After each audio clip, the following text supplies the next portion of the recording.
Graça e paz. Seja bem-vindo ao canal O Poder da Proclamação. Assim também ocorre com a palavra que sai da minha boca. Ela não voltará para mim vazia, mas fará o que desejo e atingirá o propósito para o qual a enviei. A palavra de Deus, ela nunca volta vazia. Isaías 55, 11. E este evangelho do reino será pregado em todo o mundo como testemunho a todas as nações. Então virá o fim. Mateus 24, 14. Ele nos capacitou para sermos ministros de uma nova aliança, não da letra, mas do Espírito. Porque a letra mata, mas o Espírito vivifica. 2 Coríntios 3, 6. E vi o céu aberto, e eis um cavalo branco, e o que estava sentado sobre ele chama-se Fiel e Verdadeiro, e julga e peleja com justiça. Apocalipse 19, 11. E a última palavra que Jesus disse através da visão de João no Apocalipse: aquele que testifica estas coisas diz: certamente cedo venho. Amém. Ora vem Senhor Jesus. Tesouros de James Smith.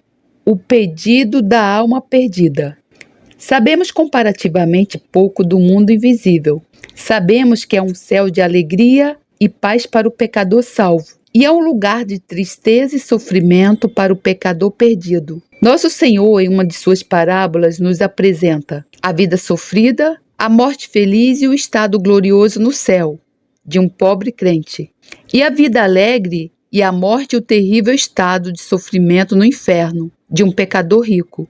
No inferno, ele levantou os olhos, estando em tormento. Ele buscou um pequeno alívio para seus sofrimentos, mas foi negado o mínimo. Sendo direcionado a lembrar como ele tinha vivido na terra, ele pensou em sua antiga honra e no estado daqueles que ele tinha deixado para trás. Ele respondeu: então eu te imploro, pai Abraão, envie Lázaro para a casa de meu pai, pois eu tenho 5 irmãos, que ele os avise, para que eles não venham também para esse lugar de tormento. Lucas 16, 27 e 28. Observe, o objeto da solicitude do homem rico, seus 5 irmãos. Eles eram talvez mais novos que ele, embora seja provável que ele fosse comparativamente jovem. Eles ainda estavam na terra da esperança, e ele estava na região sombria do desespero. Eles ainda estavam sob o reinado da misericórdia, e ele estava sob a vara de ferro da justiça.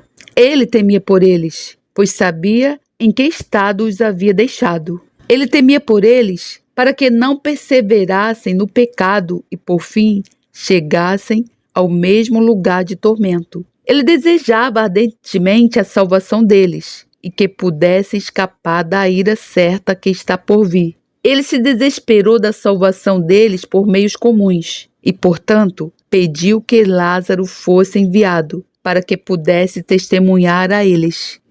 Se percebêssemos o que é o inferno e simpatizássemos com os pecadores como deveríamos fazer, estaríamos preparados para fazer uso de qualquer meios e de todos os meios a fim de, se possível, impedir que as almas fossem para lá. É muito estranho que professar acreditar nas representações bíblicas do inferno, a certeza de que todo pecador não convertido vai para lá e que a conversão é efetuada pelo uso de meios que estão em nosso poder, que os usemos tão pouco ou tão fracamente. Olhe para esta alma perdida no inferno. Ele se lembra de seus irmãos e, apelando a Abraão, dá expressão o desejo ardente do homem rico. Envie Lázaro aos meus irmãos. Lázaro não é mais um pobre mendigo ulcerado. Ele será um pregador adequado e adequado. Eles sabem que ele está morto. Eles serão grandemente afetados por sua aparição entre eles e pela mudança que ocorreu nele. Envie Lázaro e deixe-o dar testemunho da realidade deste lugar de tormento, para a certeza de todos os pecadores impenitentes que vêm aqui, por mais ricos ou distintos que sejam na terra. Deixe Lázaro testemunhar sobre a natureza deste lugar de tormento e diga a eles que o seu pobre irmão está em chamas, chamas atormentadoras, chamas inextinguíveis. Diga a eles que me é negada uma gota solitária de água ou qualquer coisa que alivie de alguma forma meus terríveis sofrimentos. Deixe-os assegurar-lhes que o inferno é real, que a punição é mais intensa, que os sofredores são imortais, que a aniquilação é uma ficção e que a libertação desta agonia terrível é impossível. Que o que ele lhes diga, que uma vez aqui, eles estarão aqui para sempre, para sempre, para sempre. E, que ele os avise da tolice e da loucura de negligenciar a alma e a sua salvação. Que ele testemunhe a eles para que eles também não venham a este lugar de tormento. É possível, é provável, é certo, se eles viverem e morrerem em pecado como eu vivi. Aquele pobre coitado temia a chegada deles ali, pois se alguma coisa pudesse aumentar seus tormentos, seria ver seus próprios irmãos sob a mesma condenação, no mesmo lugar horrível de punição. Ele também temia isso, pois muito provavelmente por seu próprio exemplo e por sua influência, ele os endurecera no pecado e os encorajara em seu curso ímpio. Seria, portanto, um agravamento de sua aflição e faria com que a chama que o atormentava ardesse mais ferozmente. Ver seus sofrimentos eternos como sua própria culpa deve ser terrível, se a causa ou a ocasião da alma de outra pessoa se perder para sempre e ter os sofrimentos dessa alma constantemente diante de nossos olhos. Não é um pensamento impressionante que pecadores perdidos, enquanto sofrem os tormentos do inferno, simpatizam com parentes vivos que deixaram para trás na terra? Oh, que coisa terrível deve ser o exercício de uma memória forte no inferno. Aqueles que agora sofrem os tormentos dos condenados são representados como desejando a salvação de seus parentes na terra e que eles possam ser salvos custe o que custar. Essa preocupação com os condenados não condena a conduta de muitos professores descuidados, indiferentes, ociosos e mundanos? Não diz que, nesse particular, a conduta dos professores é pior do que a dos condenados no inferno? Que pensamento terrível é que qualquer um de nós seja mais insensível sobre o estado espiritual e o destino eterno de nossos parentes, amigos ou vizinhos do que as almas perdidas.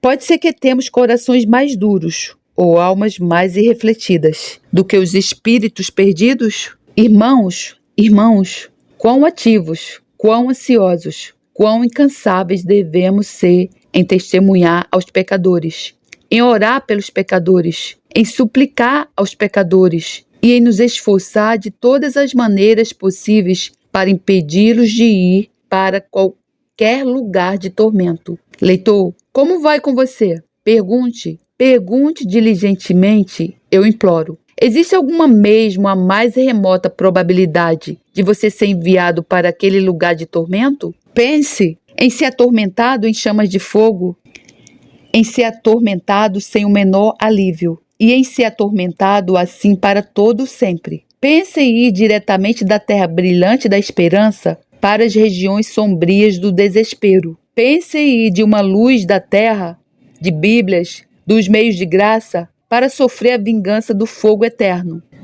Não é terrível esse pensamento? Se o inferno fosse a ruína do seu maior inimigo, você não tentaria impedi-lo? E se fosse a ruína dos seus irmãos, das suas irmãs, do seu marido, da sua esposa, do seu pai, da sua mãe? Você pode admitir a possibilidade sem estar determinado a não deixar nenhum meio sem uso, que provavelmente evitaria uma calamidade tão assustadora? Mas e se o inferno fosse o destino da sua própria alma? E se fosse, será a sua condenação certa? Se você morrer não convertido, talvez haja alguns agora no inferno, uma vez relacionados a você, que agora estão preocupados com você. Você está tão preocupado consigo mesmo, cristão? Você não tem alguns queridos na estrada para o inferno, por quem você deveria se preocupar especialmente? Se sim, haja como cristão em favor deles. E haja imediatamente, perseverando até que sejam salvos.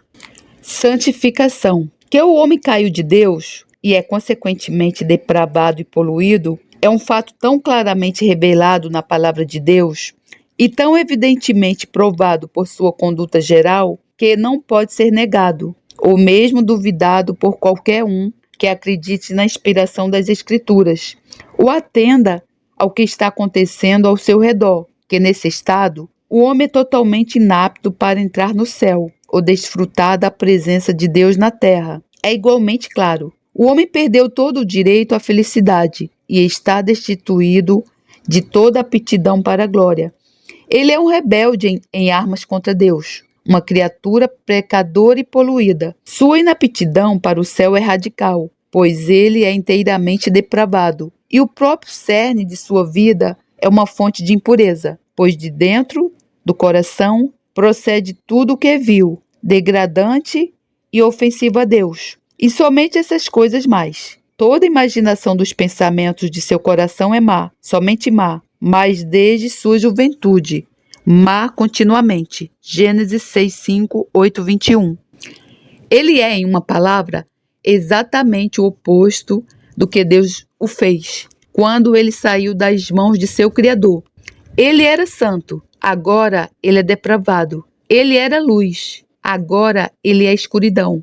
Ele era forte, agora ele é fraqueza. Ele era amor, agora ele é inimizade contra Deus. Ele estava em união com Deus, agora ele está separado dele. Ele era puro, agora ele está morto em transgressões e pecados. Ó estado assustador, ó condição terrível. Mas esse é o estado de todas as pessoas? É, de cada uma.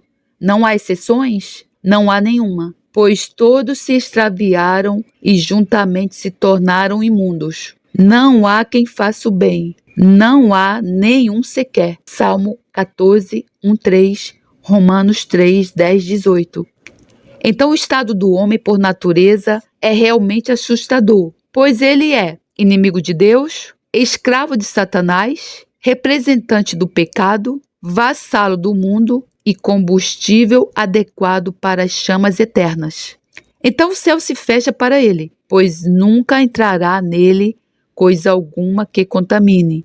E sem santidade, ninguém verá o Senhor. Apocalipse 21, 27, Hebreus 12, 14. Então não há esperança, não da lei, ou com base em qualquer coisa que uma criatura caída possa fazer, mas a esperança no Evangelho, com base na graça livre e soberana. Deus criou e revelou um caminho pelo qual o pecado pode ser perdoado, o ímpio pode ser justificado e o depravado e poluído pode ser santificado. Ele apresentou o Senhor Jesus para que por ele todo aquele que nele crê não pereça, mas tenha vida eterna. Ele graciosamente prometeu seu Espírito Santo àqueles que o pedirem e declarou ainda: eu vos darei um coração novo e porei um espírito novo em vós. Removerei de vós o vosso coração de pedra e vos darei um coração de carne. E porei o meu espírito em vós e vos moverei a seguir os meus decretos e a ter cuidado em guardar as minhas leis. Ezequiel 36, 26, 27. O homem pode nascer de novo ou ser criado de novo em Cristo Jesus. E a menos que o homem não nasça de novo, ele não pode ver nem entrar no reino de Deus. João 3, 3, 5. Isso naturalmente nos leva ao aviso de nosso assunto, que é a santificação. Por santificação, entende-se uma separação daquilo que é mal e ser separado para aquilo que é bom. Não é uma mudança de lugar, circunstâncias ou estado, mas uma mudança de natureza. Tem sua origem no propósito gracioso de Deus. É o fruto de seu bom prazer, pois é sua soberania que Deus santifica. Os santos são todos santificados por Deus Pai, isto é, separados para serem redimidos pelo sangue de Jesus e preparados para o céu pela influência e operações do Espírito Santo. Escolhidos para a salvação por meio da santificação do Espírito e da crença na verdade. Judas 1, 2 Tessalonicenses 2,13. A santificação flui da conexão com nosso Senhor Jesus Cristo, que para que pudesse santificar o povo com seu próprio sangue, sofreu fora do portão. Hebreus 13, 12. Ele A cabeça santificadora santifica todos os seus membros, e juntos eles formam uma família sagrada, de modo que ele não se envergonha de chamá-los irmãos. Hebreus 2:11. Ele é feito santificação para todos os que estão em união com ele. 1 Coríntios 1:30.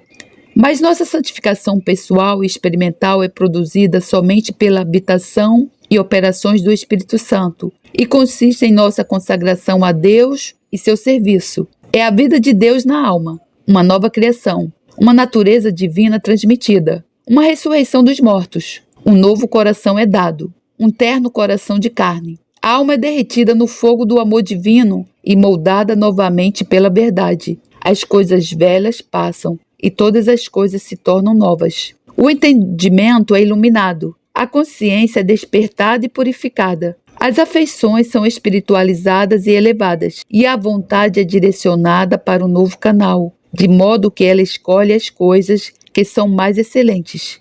A obra começa com a lavagem da regeneração, na qual a alma passa da morte para a vida, e é levada adiante pela renovação do Espírito Santo, que continua a animá-la e sustentá-la. Tito 3:5. A pessoa santificada é lavada da sujeira do pecado, purificada da culpa do pecado e se torna devotada a Deus. A nova natureza que é transmitida produz novas sensações, das quais fluem novos desejos, novos medos e novas esperanças. Novos motivos influenciam a conduta e novos objetos envolvem a atenção. A natureza do pecado é descoberta e odiada. A prática do pecado é deplorada e evitada. As consequências do pecado são temidas e a salvação completa do pecado é buscada.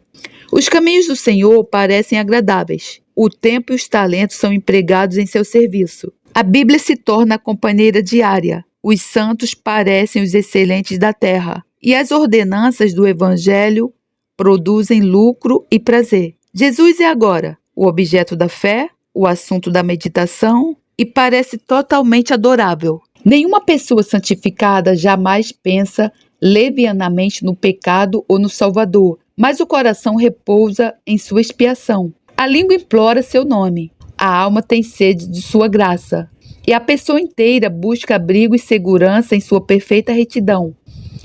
Ele agora é confiável, amado e obedecido.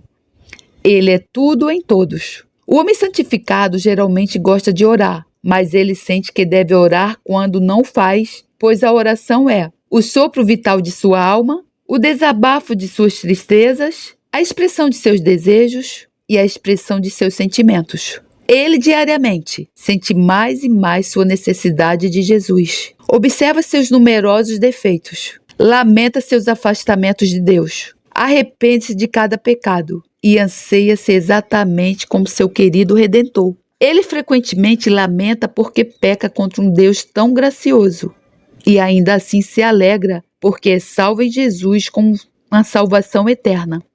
Ele só pode manter uma consciência pacífica e feliz por meio de aplicação frequente à fonte aberta. Nem se sente completamente satisfeito a menos que desfrute do testemunho do Espírito em seu coração. Ele anda com Deus e habitualmente visa agradá-lo. A inclinação de sua mente é para as coisas espirituais, e elas se tornam naturais para ele. Ele as persegue, ama e desfruta. A santificação inclui todas as graças e frutos do Espírito, como fé, esperança, amor, paciência, humildade, mansidão, zelo, longanimidade, alegria, paz, gentileza, bondade, fidelidade e temperança. É o desejo do verdadeiramente santificado, fazer toda a vontade de Deus de coração e sofrer toda a sua vontade soberana com resignação. Seu padrão é a vida de Jesus. Sua regra são os preceitos do Evangelho. E seu objetivo é permanecer perfeito e completo em toda a vontade de Deus. Ele é espiritualmente inclinado. Ele vive em Jesus e vive para Jesus. Como filho escolhido de Deus, santo e muito amado, ele anseia por se revestir de compaixão, bondade, humildade, gentileza e paciência. Colossenses 3, 12 e 13. Seu negócio diário é acrescentar à sua fé a bondade, e à bondade o conhecimento, e ao conhecimento o autocontrole, e ao autocontrole a perseverança, e a perseverança a piedade, e a piedade a fraternidade, e a fraternidade o amor. 2 Pedro 1, 5, 7. Ele renuncia diariamente a toda dependência de seus feitos e sentimentos e repousa somente na obra consumada de Jesus, para sua aceitação com Deus e título à vida eterna. Para ele, o Evangelho, que proclama uma salvação plena e livre somente pela fé, é uma boa notícia. A santidade é o único elemento no qual sua alma desfruta de saúde. O pecado e os pecadores são uma causa constante de pesar, e a liberdade de toda impureza é o desejo reinante de seu coração. Ele mortifica seus membros, crucifica sua carne, despoja-se do velho homem com suas obras e vive pela fé no Filho de Deus. Assim é a santificação, conforme estabelecida na santa palavra de Deus e vivenciada pelo povo do Senhor. O agente nesta grande obra é o Espírito Santo. A ele, e somente a ele, deve ser atribuído. É seu ofício e obra santificar, e toda santificação real é o efeito de sua habitação, a prova de seu poder e a demonstração de sua graça. O amor do Pai nos escolheu para a salvação. O sangue do Filho nos redimiu da condenação. E o poder do Espírito Santo nos santifica e nos torna aptos para a glória. Assim toda a divindade é manifestada, envolvida e glorificada em nossa salvação. E Pai, Filho e Espírito são igualmente conhecidos, amados, queridos e adorados. A santificação é evidentemente o objetivo principal de todos os propósitos, promessas e operações do glorioso Jeová. Fomos escolhidos em Cristo para que sejamos santos. Efésios 1:4. Fomos redimidos por Jesus para sermos um povo todo seu, zeloso de boas obras. Tito 2:14. Somos chamados com uma santa vocação. 2 Timóteo 1:9. E seremos apresentados diante de nosso Deus, finalmente, santos, irrepreensíveis e irrepreensíveis perante Ele. Colossenses 1:22, Judas 24:25. Agora somos chamados santos irmãos, Hebreus 3:1. Sacerdócio santo, 1 Pedro 2:5. Santos e amados, Colossenses 3:12. E templo santo do Espírito Santo, 1 Coríntios 3:17, 6:19. Essa é a vontade de Deus, a nossa santificação. 1 Tessalonicenses 4:3.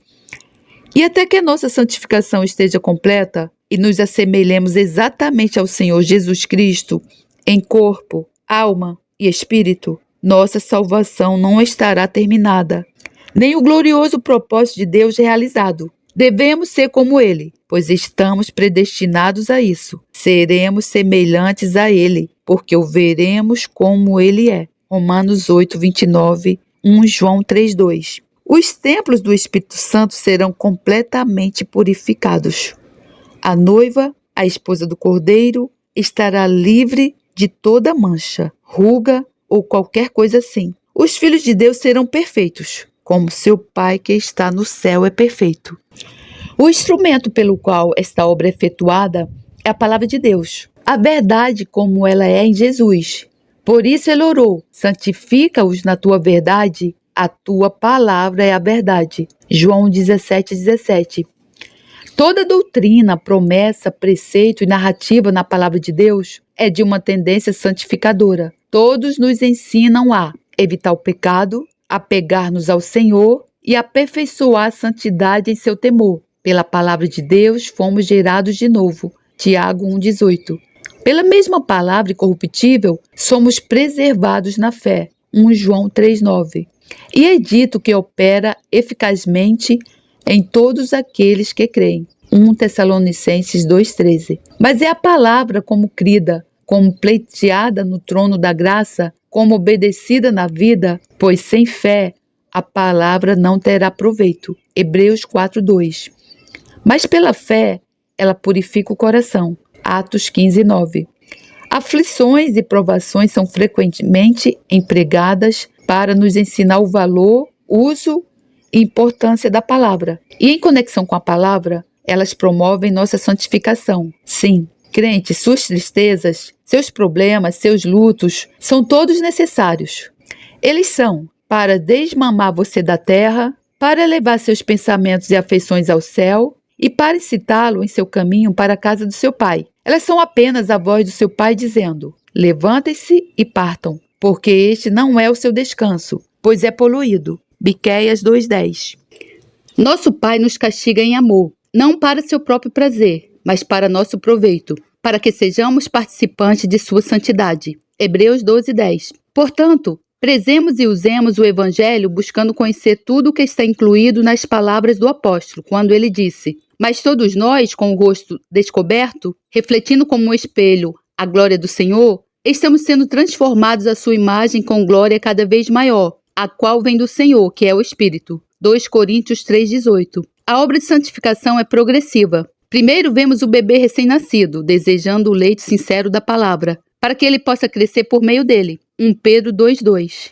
Então o jovem que é forte venceu o maligno. 1 João 2:14. Por fim, o Pai em Cristo que conhece aquele que era desde o princípio. 1 João 2:13. Há primeiro a erva, depois a espiga, e por fim o grão maduro na espiga. Portanto, somos exortados a crescer na graça. 2 Pedro 3:18. Purificar-nos de toda imundícia da carne e do espírito, aperfeiçoando a santidade no temor de Deus. 2 Coríntios 7:1. Ser cheios do Espírito. Efésios 5:18. E abundar na obra do Senhor. 1 Coríntios 15:58.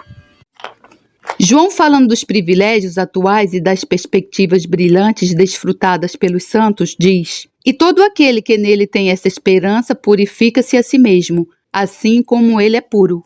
1 João 2:3. Santidade progressiva é exatamente isso, a entrega mais completa do entendimento à palavra de Deus, a entrega mais sincera da vontade de Deus, a fixação mais firme das afeições nas coisas celestiais e a consagração mais completa de toda a pessoa à glória do Senhor. Quem dirá que está completamente santificado? Em vez disso, qual crente não reconhecerá prontamente que há em seu coração e vida espaço para mais seriedade, humildade, zelo por Deus, gratidão, oração, fé, esperança, amor, paciência e mansidão? Certamente todo cristão dirá: não que eu já tenha obtido tudo isso, ou que já tenha sido aperfeiçoado, mas prossigo para conquistar aquilo para o que também fui conquistado por Cristo Jesus. Irmãos, não penso que eu mesmo já o tenha conquistado, mas uma coisa faço, esquecendo-me das coisas que para trás ficam e avançando para as que estão diante de mim, prossigo para o alvo, pelo prêmio da soberana vocação de Deus em Cristo Jesus. Filipenses 3:12-14. Leitor, você está santificado? Quais são suas visões do pecado? Ele é em sua estimativa coisa abominável? Quais são seus sentimentos em relação ao pecado? Você o odeia? Você lamenta por ele? Você o confessa com tristeza diante de Deus? Você se afasta dele com desgosto? O que você pensa de Cristo? Como você se sente em relação a ele? O que você sabe sobre comunhão com Deus? O que torna o céu desejável para você? É a santidade do lugar, empregos e sociedade? A menos que você odeie o pecado, deteste a si mesmo, valorize a fonte aberta, apegue-se a Jesus como sua única esperança e anseie por santidade como homem doente por saúde, sua santificação é muito duvidosa. Lembre-se, sem santidade, sem céu. Você precisa nascer de novo. Você precisa ser lavado, santificado e justificado em nome do Senhor Jesus e pelo Espírito do nosso Deus. Ou você será encontrado no fel da amargura e nos laços da iniquidade. Mas não queremos afligir o crente fraco, ou ferir o de mente fraca. E, portanto, observamos que os mais completamente santificados ainda sentem a guerra interior. A lei nos membros ainda guerreia contra a lei da mente, e às vezes prevalece. A corrupção operará, Satanás tentará, e as trevas às vezes se acumulam sobre a alma. A obra da santificação não é perfeita, e às vezes parece muito fraca. Mas não ceda ao medo, não dê lugar ao desânimo. Os princípios da graça são imortais. Eles devem viver e vencerão no final. Busque mais graça, busque santidade, busque na cruz, no trono da graça, do Deus de toda graça. Busca pela oração, busca pela fé, busca com esperança. O Senhor dará graça. Salmo 84:11. Ele dará mais graça. Tiago 4,6. Que nada te satisfaça, a não ser a santidade ou a consagração inteira a Deus. O céu requer isso. A lei exige isso. O sangue expiatório dá um título a isso. A promessa o assegura a todo requerente crente. O trono da graça é acessível para que possamos buscá-lo. O Espírito opera. As provações o aprofundam. E a ressurreição o completará. Seu Pai Celestial é santo e ele diz: sede santos porque eu sou santo. Portanto, assim como é santo aquele que vos chamou, sede vós também santos em toda a vossa maneira de viver. 1 Pedro 1, 15, 16. Quanto mais você for santificado, mais profunda será a sua humildade, mais vívidas serão suas visões do pecado e mais forte será a sua confiança em Deus. E ainda assim, talvez, enquanto outros estão admirando a consistência de sua vida e pode ser até mesmo invejando suas realizações, você estará se prostrando diante de Deus como o principal dos pecadores e ocasionalmente clamando: miserável homem que eu sou, quem me livrará do corpo desta morte? Romanos 7, 24. Pois quanto mais próximos estamos do Senhor, mais vívidas e dolorosas são nossas visões do pecado, mais fortes são nossos desejos por santidade perfeita e mais valorizamos e confiamos na obra consumada de Jesus. Então a boca é fechada em sinal de vanglória, mas é aberta para louvor, oração e adoração. Não desanime nem se engane, mas derrame seu coração diante do Senhor e clame poderosamente a Deus. Que o próprio Deus da paz os santifique inteiramente. Que todo o espírito, alma e corpo de vocês sejam conservados irrepreensíveis na vinda de nosso Senhor Jesus Cristo. 1 Tessalonicenses 5:23. Quem foi James Smith? James Smith nasceu em 1802 e faleceu em 1862. Quando criança, caiu em um poço e foi notavelmente resgatado da morte. Sua paixão como pregador do Evangelho era resgatar muitos pobres pecadores ímpios de um poço muito mais profundo. Ele pastoreou várias congregações batistas particulares, incluindo a capela New Park Street, de 1842 a 1850, onde anos mais tarde Charles Spurgeon assumiu o pastorado. Seu estilo devocional sucinto é novo e memorável. Meu objetivo é liderar a mente do eu para Jesus, do pecado para a salvação, dos problemas da vida aos confortos do Evangelho. Meu objetivo é humilhar o pecador e exaltar o Salvador, despir a criatura e colocar a coroa na cabeça da livre graça de Deus.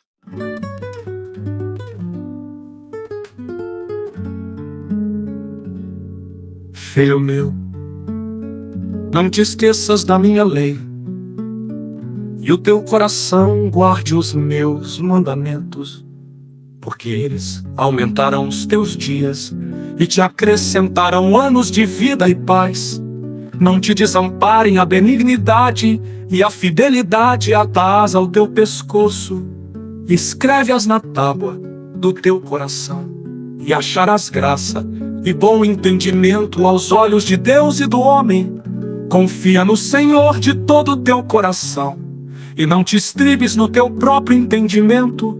Reconhece-o em todos os teus caminhos, e ele endireitará as tuas veredas. Não sejas sábio a teus próprios olhos. Teme ao Senhor e aparta-te do mal.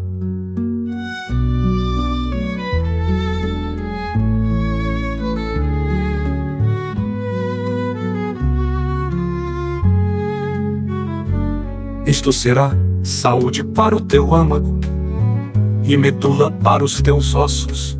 Honra ao Senhor com os teus bens e com a primeira parte de todos os teus ganhos, e se encherão os teus celeiros e transportarão de vinho os teus lagares. Filho meu, não rejeites a correção do Senhor, nem te enojes da sua repreensão, porque o Senhor repreende aquele a quem ama, assim como o pai ao filho a quem quer bem. Bem-aventurado o homem que acha sabedoria e o homem que adquire conhecimento, porque é melhor a sua mercadoria do que artigos de prata, e maior o seu lucro que o ouro mais fino, mais preciosa do que os rubis, e tudo que mais possas desejar não se pode comparar a ela. Vida longa de dias está na sua mão direita, e na esquerda riquezas e honra. Os seus caminhos são caminhos de delícias, e todas as suas veredas de paz. É árvore de vida para os que dela tomam, e são bem-aventurados todos os que a retêm. O Senhor com sabedoria fundou a terra, com entendimento preparou os céus.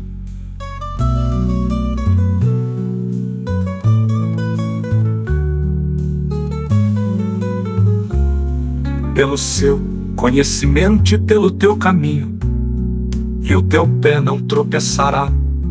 Quando te deitares, não temerás. Ao contrário, o teu sono será suave. Ao te deitares, não temas o favor repentino, nem a investida dos perversos quando vier, porque o Senhor será a tua esperança. Guardará os teus pés de serem capturados. Não deixes de fazer bem a quem o merece, estando em tuas mãos a capacidade de fazê-lo. Não digas ao teu próximo: vai e volta amanhã que te darei, se já o tens contigo. Não maquines o mal contra o teu próximo, pois que habita contigo confiadamente. Não contendas com alguém sem causa, se não te fez nenhum mal. Não tenhas inveja do homem violento, nem escolhas nenhum dos seus caminhos, porque o perverso é abominável ao Senhor, mas com sinceros ele tem intimidade. A maldição do Senhor habita na casa do ímpio, mas a habitação dos justos abençoará. Certamente ele escarnecerá dos escarnecedores, mas dará graça aos mansos. Os sábios herdarão honra, mas os loucos tomam sobre si vergonha.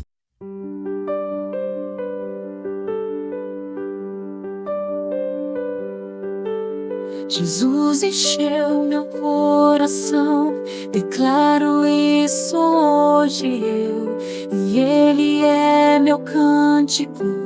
Não deixo de louvar a Deus, eu vou cantar, sim, cantarei a glória dele, grande Rei. Mais belo que os outros és, perfeito no teu resplendor.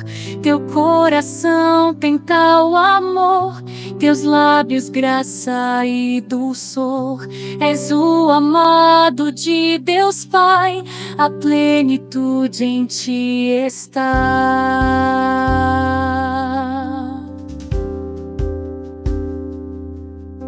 Jesus encheu meu coração, declaro isso hoje eu, e Ele é meu cântico. Não deixo de louvar a Deus, eu vou cantar, sim, cantarei a glória dele, grande Rei. Mais belo que os outros és, perfeito no teu resplendor. Teu coração tem tal amor, teus lábios graça e dulçor. És o amado de Deus Pai, a plenitude em ti está.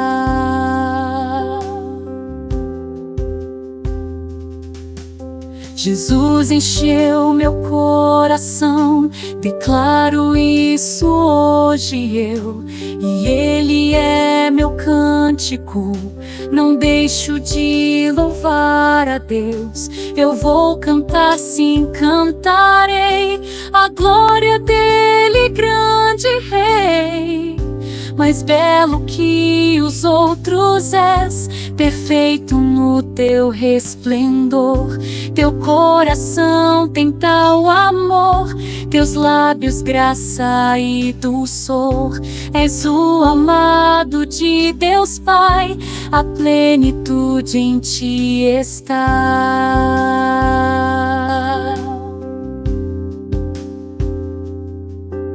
Jesus encheu meu coração, declaro isso hoje eu, e Ele é meu cântico. Não deixo de louvar a Deus, eu vou cantar, sim, cantarei a glória dele, grande Rei. Mais belo que os outros és, perfeito no teu resplendor. Teu coração tem tal amor, teus lábios graça e dulçor. És o amado de Deus Pai, a plenitude em ti está.